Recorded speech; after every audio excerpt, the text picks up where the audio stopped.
So hi guys, welcome back to our channel. So ngayon lang po ulit ako makakapag-vlog. So ngayon guys, i-share ko po sa inyo kung bakit nga ba nagkakaroon ng bank verification field yung ating collection dito sa 7-Eleven kapag ipapasok na po ni Carousel yung ating collection. So ito siya guys, yung makikita nyo kapag nag-fail po yung ating yung collection po natin, hindi po siya pumasok sa ating bank account.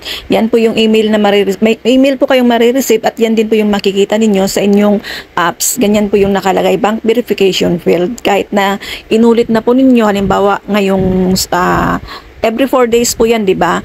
Pagka inayos na ninyo, then ganun pa rin. Ang dahilan po niyan guys ay yung inyong ERC. Kasi sabi nyo nandun naman yung ERC nyo. Kapag po kayo ay nagpalit na ng ERC or nag-change na nag-update na yung inyong ERC, tapos pin-update po ninyo sa post office, kung sa post office po yung account ninyo, automatic po yan kasama po yung nakalagay na bank account niyo dito sa Carousel. Mag-a-update din po yan siya. Yung ERC number doon, hindi na po siya magmamatch.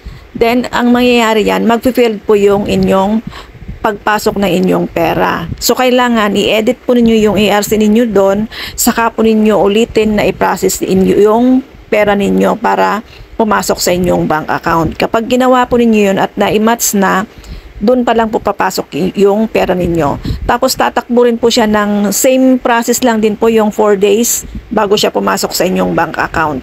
Ganun po yung mangyayari. So ayun guys, sana nakatulong sa mga katulad kong mga online seller dito sa Taiwan.